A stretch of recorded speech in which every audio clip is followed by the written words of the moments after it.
చిత్తూరు లోక్సభ కూటమి అభ్యర్థి దగ్గుమళ్ల ప్రసాదరావు దూకుడు పెంచారు. చిత్తూరు జిల్లాలో ముమ్మరంగా ఆయన ఎన్నికల ప్రచారం చేశారు. కుప్పం అసెంబ్లీ నియోజకవర్గంలో విస్తృతంగా పర్యటించారు. తమ పార్టీ అధికారంలోకి వస్తే మహిళా సాధికారతతో పాటు అన్నిటికీ కట్టుబడి ఉంటుందని హామీ ఇచ్చారు.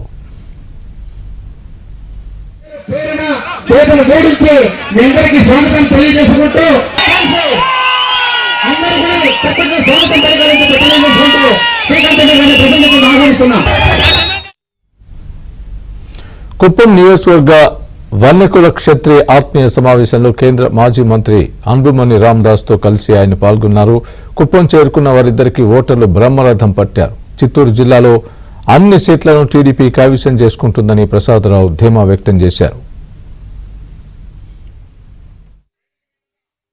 మన పర్టికులర్ గా ఈ కులంలో వెనుకబాటుతనం చాలా ఎక్కువ ఉంది.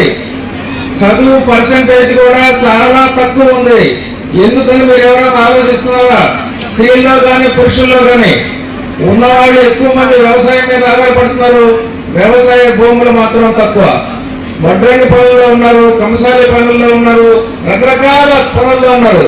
దేనిలో కూడా ఈ యొక్క కులం నుంచి ఇదిగో ఇది మాకుంది, ఇది నా సొంతం, ఈ భూమి నా సొంతం అని చెప్పుకోవడానికి పెద్ద కమతాలు లేవు. చిన్న చిన్న కమతాలు చేస్తున్నారు, వ్యవసాయాలు చేస్తున్నారు. కానీ దానికోసమని ఈ వెనుకబాటుతనం తీసేసుకోవడానికి కోసమనే చెప్పి మన చంద్రబాబు నాయుడు గారు బీసీ కార్పొరేషన్ పెట్టారు. తర్వాత వన్యకుల కార్పొరేషన్ కూడా పెట్టారు.